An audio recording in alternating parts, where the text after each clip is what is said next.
Hello friends, अगर पूछा जाए आपसे कि दुनिया की सबसे सॉफ्ट, सबसे टेस्टी चीज़ क्या है? आपका जवाब तो मुझे नहीं मालूम, लेकिन मेरा जवाब है मलाई। वो जो दूध जो फुल क्रीम 12 घंटे बॉयल करने के बाद, ठंडा होने के बाद फ्रिज में रखा जाए और जब उसकी मलाई उतरे, इतनी मोटी एक साथ उतरती है, इतनी टेम्प्टिंग होती है कि मन होता है उसको खा लूँ। मेरा कंफर्ट फूड है। रोटी में उसे रोल कर लो या 2 स्लाइसेस के बीच में रख लो। Oh my god! पर रेज़िस्ट करते हैं ना।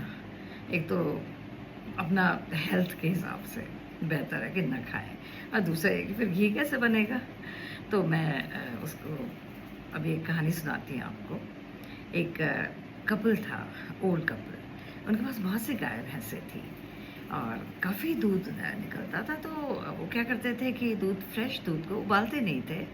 रात को उसको बहुत बड़े पतीले में बाहर रख देते थे, ओस में, और ऊपर से उसमें मसलिन क्लॉथ रख देते थे जिससे कि कोई चीज़ उसमें ना जाए।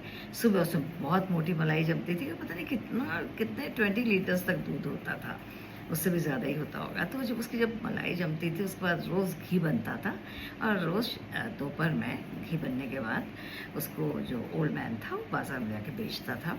बहुत अच्छे दाम मिलते थे, और साथ में गायों का जो जो भी है उनका डाइट जो भी होती है, उसके बाद जो बचता था फॉडर के बाद, वो उनका सेविंग में जाता था। वो बहुत खुश थे, बहुत खुश। एक दिन क्या हुआ कि रात में हवा चली बहुत तेज़, वो मसलिन तो उड़ के चला गया कहीं और ऊपर से पेड़ से एक बहुत बड़ा पत्ता उस मलाई के ऊपर आ गया।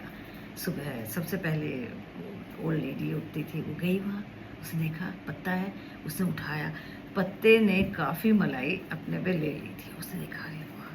ये तो पत्ते पे क्या मलाई इतनी आ गई। उसने टेस्ट किया, पहले कभी नहीं करती थी, टेस्ट किया, अरे ये तो बहुत ही टेस्टी होता है। अब तो बस पत्ते को पूरा चाट गई, फिर से थोड़ा मलाई भी खा ली, थोड़ा चुपके से उसने अलग से एक कटोरे में निकाली और खाई। इसके बाद डेली उसकी आदत पड़ गई, अब वो बहुत ज़्यादा मलाई खाने लगी, और पता नहीं चल रहा था अब, क्योंकि घी कम बनने लग गया। अब बेचारा ओल्ड मैन जो है कम घी के लेके जा रहा था बाज़ार में, पैसा नहीं मिल रहा था, फॉडर के लिए पूरा नहीं होता था गाय भैंसों के, तो बचने का तो सवाल नहीं था। अब उनकी बड़ी परेशानी होने लगी। ओल्ड लेडी की आदत बिल्कुल वैसी बढ़ती गई, मलाई खाने की और ज़्यादा बढ़ गई, क्योंकि टेम्पटेशन बढ़ता जा रहा था। इसके बाद एक बार हालत ये हो गई कि फॉडर के लिए भी पैसे नहीं बचे, तो तो उनको अपनी गाय बेचने की नौबत आ गई। 1-2 गाय बेचा, सोचा बेचते हैं। तो तब ओल्ड मैन ने कहा कि पहले हमारे पास इतना होता था, अब क्यों नहीं है? तो ये सुन के ओल्ड लेडी रोने लगी कि ये सब मेरी जीभ का है सारी गलती। अगर ये चटोरी ना होती तो आज ये नौबत ना आती हमारे साथ। फिर उसने रोते-रोते अपने हस्बैंड को बताया कि मैंने ऐसा किया है। फिर उसके बाद नेक्स्ट डे से उसने कहा मैं कभी ऐसा नहीं करूँगी। फिर उनका फिर से प्रॉस्पर होने लग गया। तो ये जो जीभ है ना, यही हमें बस मलाई, मैं टेम्पटेशन रोकती हूँ, पर जीभ कहती है खाओ। लेकिन एक दिन तो मेरा हस्बैंड, दो इज़ डायबिटिक, वो चुपके से लेके चले गए मलाई काफ़ी।